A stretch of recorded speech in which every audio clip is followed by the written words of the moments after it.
हरिशंकर जैन जी, एक सवाल का जवाब जो पूरा देश जानना चाह रहा है, मैं आपके माध्यम से वो जानना चाहता हूं।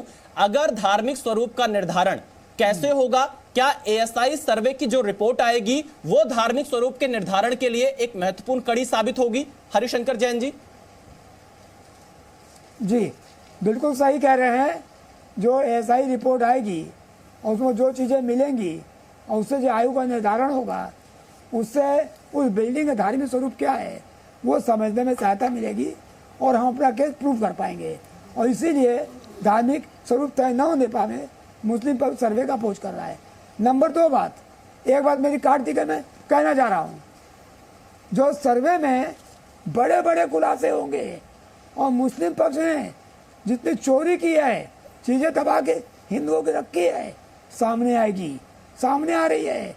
और मंदिर था, मंदिर है, उसको मानेंगे। चलिए मैं असगर अली जी जवाब दीजिए। असगर अली जी जवाब दीजिए।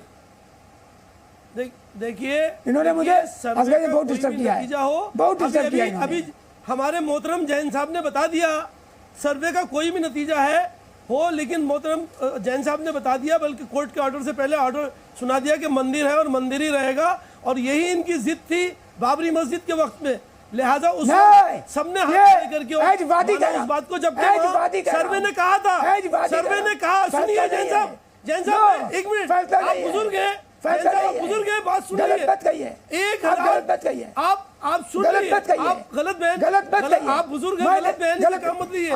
उस ऑर्डर में लिखा है कि वहाँ मंदिर नहीं था।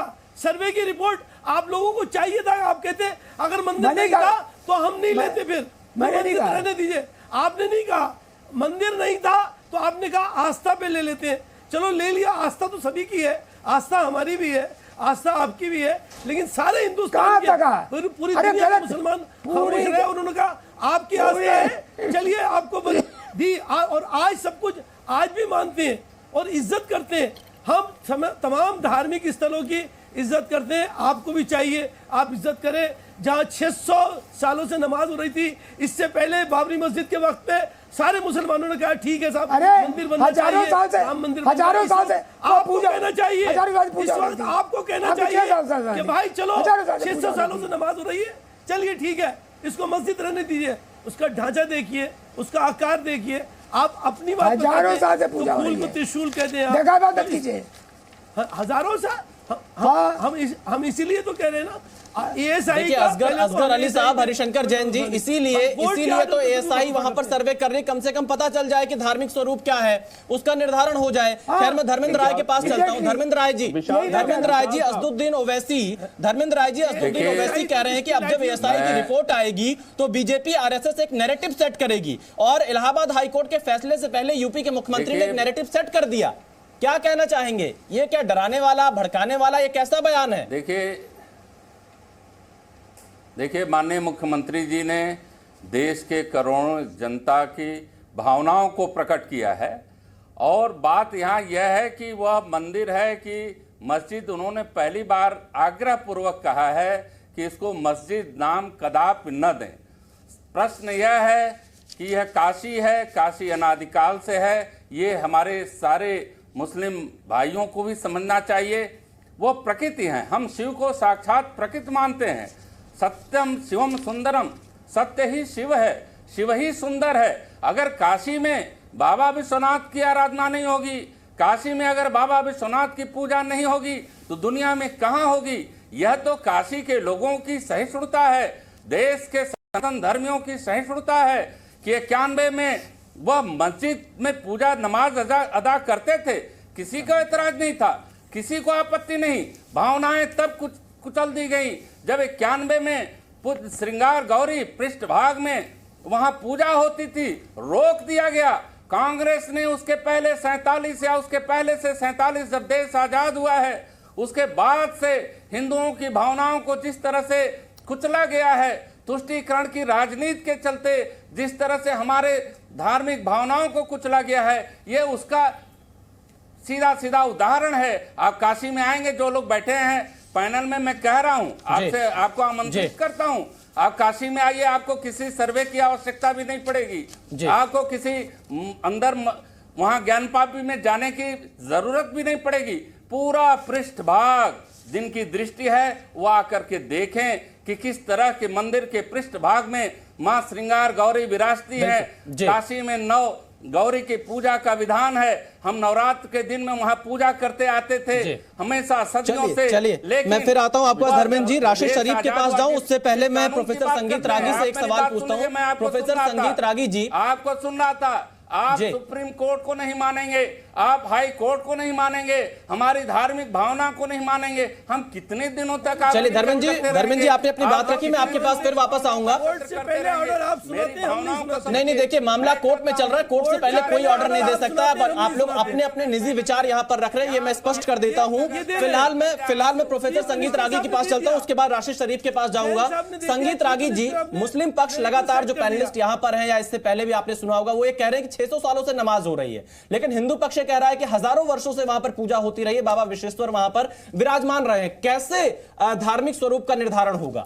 देखिए 2-3 बातें कहेंगे। पहली बात तो यह कहा गया कि भाई कोर्ट में खेल खेला जा रहा है, यह एक तरह से कोर्ट का अपमान है। दूसरी बात, जब सुप्रीम कोर्ट ने यह कह दिया कि वहां पर सर्वे होना चाहिए, वह वैज्ञानिक भी है, तर्कसंगत भी है, इसका मतलब कि सुप्रीम कोर्ट ने और इलाहाबाद हाई कोर्ट के जो जजमेंट है उसको रोकने से मना कर दिया। इसका मतलब है कि सुप्रीम कोर्ट इस बात के लिए अपने आप को संतुष्ट कर पाया है कि उसका स्वरूप वो मंदिर था या मस्जिद है, उसका स्वरूप निर्धारित किया जाएगा।